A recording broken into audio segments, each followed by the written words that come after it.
Salam sejahtera. Diam tak diam sudah 9 tahun berturut-turut atau lebih terperinci, sudah 105 bulan Datuk Nicol and David bergelar pemain skuash wanita nombor 1 dunia. Sekaligus kehadiran tahun 2015 dianggap Nicol sebagai cabaran cukup besar buat beliau selaras dengan peningkatan usia. Selain perlu mengekalkan prestasi, Nicol juga sedar kebangkitan lawan yang bakal dihadapi nanti.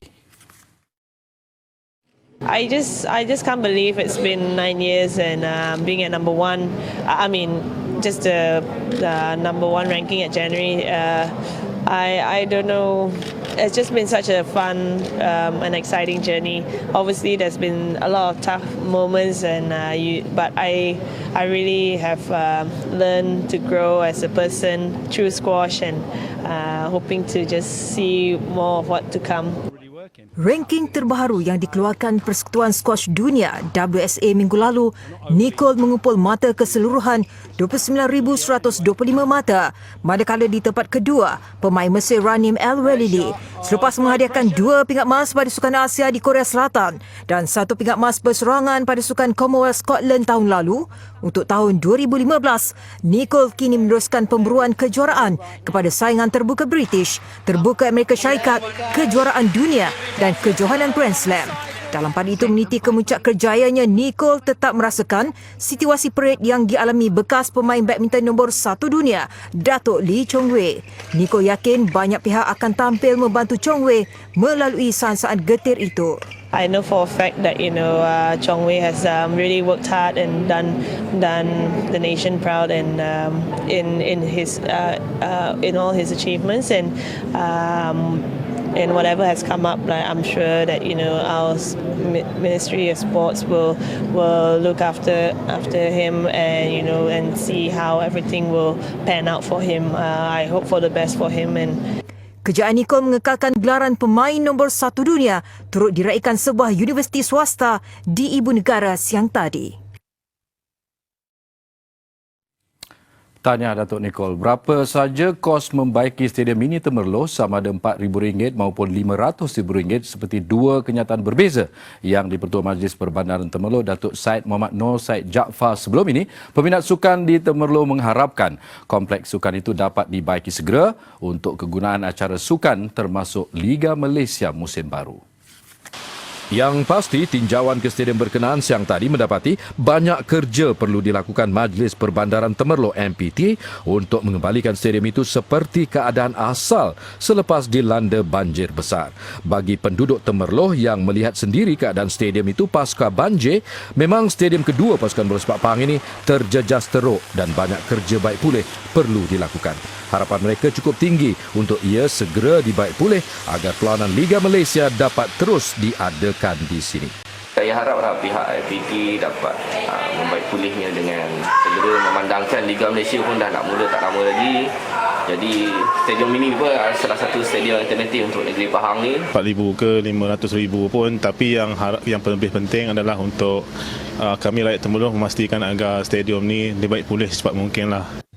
Sebelum ini, YDP MPT Temerloh menjelaskan kerosakan stadium berkenaan adalah minima dan hanya memerlukan kos sekitar RM4,000 untuk kerja baik pulih. Bagaimanapun kenyataan berbeza beliau dalam sebuah akhbar tempatan yang menjelaskan stadium Temerloh rosak teruk dan bakal menelan belanja besar sekitar RM500,000 untuk kerja pembaikan. Terikat 4-4 pada pertemuan pertama Ahad lalu, skuad hoki kebangsaan nyata gagal untuk memperbaiki prestasi semasa. Perlawanan menentang Poland petang tadi berakhir dengan kekalahan 4-3, sekaligus menimbulkan kebimbangan terhadap persiapan skuad kebangsaan menjelang kempen hoki Liga Dunia di Singapura minggu depan. Terikat 0-0 tamat suku pertama, Poland terlebih dulu membuka jaringan pada minit ke-21, gol padang menerusi Maciej Wojciechowski. Malaysia terpaksa menunggu sehingga minit ke-40 untuk mengikat kedudukan 1-1 selepas Faisal Sha'ari menyempurnakan gol sudut penalti. Bagaimanapun penguasaan kembali memihak Poland. 2 gol berjaya dihasilkan bermula dengan jaringan Karel Mashrzak minit ke-42 sebelum Matthew Hubolch menjadikan kedudukan 3-1 pada minit ke-52. kedua. Walaupun Malaysia kembali merapatkan kedudukan, hasil jaringan padang Tunku Ahmad Tajuddin Tengku Abdul Jalil selang 6 minit kemudian, jaringan kedua pribadi Mat Razak nyata menyentap kebangkitan skuad negara. Tengku Ahmad Tajuddin sempat menjaringkan gol ketiga Malaysia di penghujung permainan, cuma agak terlambat untuk menyekat kemenangan 4-3 Poland pada perlawanan persahabatan kedua ini.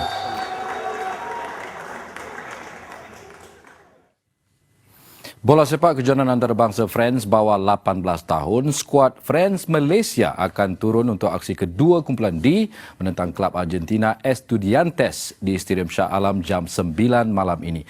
Misi mesti menang buat France Malaysia untuk menghidupkan peluang selepas tewas 5-0 aksi pertama kepada Tottenham Hotspur.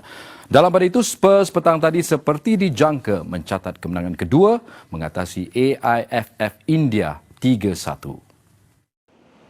Berlangsung di Stadium UiTM Shah Alam, Tottenham Hotspur berjaya di depan pada minit ke-30 hasil jaringan Adam Harrison. 1-0 tamat separuh masa, Ryan Loft pantas menggandakan gol buat Spurs sejurus aksi bersambung. Ketinggalan, AIFF cuba bangkit untuk bersaing dan berjaya merapatkan jurang 2-1 menerusi Basumatri Milan minit ke-60. Namun Spurs melengkapkan kemenangan 3-1 hasil penyudah Barrett Sterling pada minit-minit akhir permainan. Dengan 6 mata penuh selepas 2 perlawanan, bermakna Spurs berjaya layak ke saingan suku akhir. Manakala dengan 2 kekalahan, AIFF menjadi pasukan pertama dari kumpulan D tersingkir.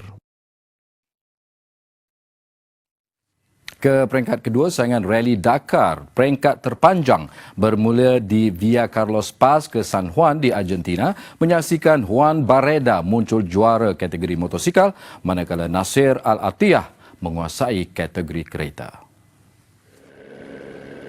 Kategori motosikal selepas menguasai peringkat pertama, Sam Sunderland aku berdepan kesilapan membaca penunjuk arah yang menyaksikannya kehilangan masa 2 jam 30 minit. Kesempatan itu dimanfaatkan Juan Barreda.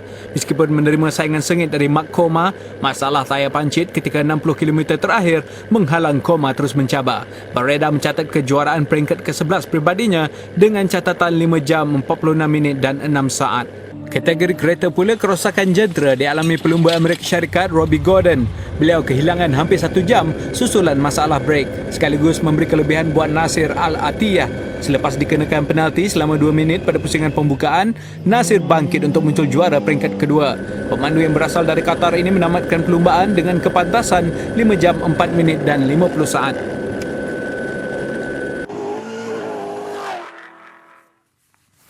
Sekian sukan buat waktu ini. Saya Abu Bakar Atan, terus bersama Bulletin Utama. Salam hormat.